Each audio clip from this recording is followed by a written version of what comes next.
You know that feeling when you check your bank account and it feels like your money has a mind of its own? Well, in this explainer, we're going to change that. We're going to show you how to master your finances, not by earning more, but by spending with purpose. Let's dive in. Have you ever looked at a friend or a coworker, someone who makes about the same as you, maybe even less, and just wondered, how do they do it? How do they always seem to have money saved up while you're barely scraping by? It's super frustrating, right? But the good news is, the solution isn't some big secret.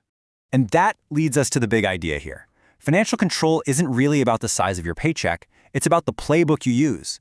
It's all about learning how to spend wisely. And that is a skill anyone can learn, and that's exactly what we're going to unpack. And look, we're not going to bore you with a bunch of confusing jargon or complex theories. We're just going to give you simple, practical habits that you can actually use. Stuff you can start doing like today to finally get a handle on your finances. Okay, first things first. We need to know your spending blueprint. Think about it. You wouldn't build a house without a plan, would you? Of course not. It'd be a disaster. Well, the same thing goes for your money. You need a solid foundation, and that starts with understanding two very different types of spending. So this one sounds super simple, right? Needs versus wants. But this is honestly where so many of us trip up. Needs are the absolute must-haves: a roof over your head, food in the fridge, a way to get to work. Wants are, well, everything else. And you got to be brutally honest with yourself here. That new phone every single year? Total want. Now hold on. The goal here isn't to make you stop buying everything you enjoy and live like a monk. No way. It's about controlling your wants instead of letting them control you. It's about you being the boss of your money, not your random impulses. So how do you actually do that? How do you put it into practice? Well, let me introduce you to a little something called the 50-30-20 rule. It's an absolute game changer because it takes all the guesswork out of budgeting. Here's the breakdown. Super simple. 50% of your take-home pay goes to your needs.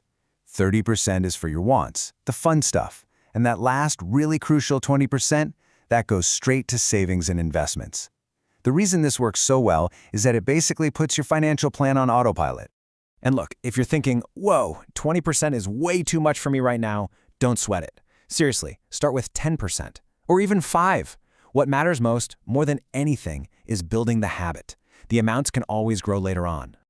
Okay, so we've got the big picture blueprint. Now let's zoom in and talk about the small daily habits, because this is where the magic really happens. This is where you actually start to see things change. You know that feeling, right? It's the end of the month, you check your bank account, and you're just like, where did it all go? It's like your money just vanishes into thin air, eaten up by 100 tiny little purchases. The first step to finding that missing money is just to track where it's going. And listen, this does not have to be a huge chore. You can use the Notes app on your phone, a basic spreadsheet, or a free tracking app. The point isn't to become a professional accountant. It's just to get a clear picture of where your money is actually going. All right, let's talk about the silent budget killer, impulse buying. Online stores are absolute masters at this stuff. Those flash sale emails, the countdown timers ticking away, it's all designed to trigger an emotional response and get you to spend with your feelings, not with your brain. So here's your secret weapon against that. The 24-hour rule. It's so simple. It's brilliant. See something you want to buy online, add it to the cart, and then just walk away. Wait a full 24 hours. I'm telling you, you will be shocked at how often that must-have item suddenly feels, well, not so must-have anymore. Okay, we've covered a lot of the how-to stuff. Now let's get into the why. This is about more than just rules and apps. It's about shifting your entire mindset when it comes to money and focusing on the long game. And this next idea, it's probably the most powerful one we'll talk about. It's called pay yourself first. See, most people get paid, they spend their money, and then they try to save whatever's left over, which is usually nothing.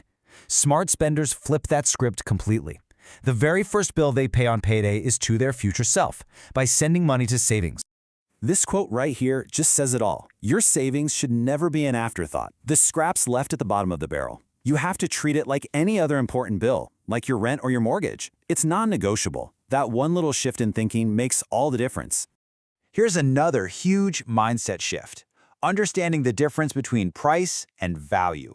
They are not the same thing. Focusing only on the lowest price often means you're buying junk that you have to replace over and over again. Focusing on value means you're investing in quality that actually pays off in the long run. Just think about it for a second. Spending money to learn a new skill could literally land you a job that doubles your income. Investing in your health now can save you a mountain of medical debt later. These aren't just expenses. They're high-return investments. They're investments in the most important asset you have, you.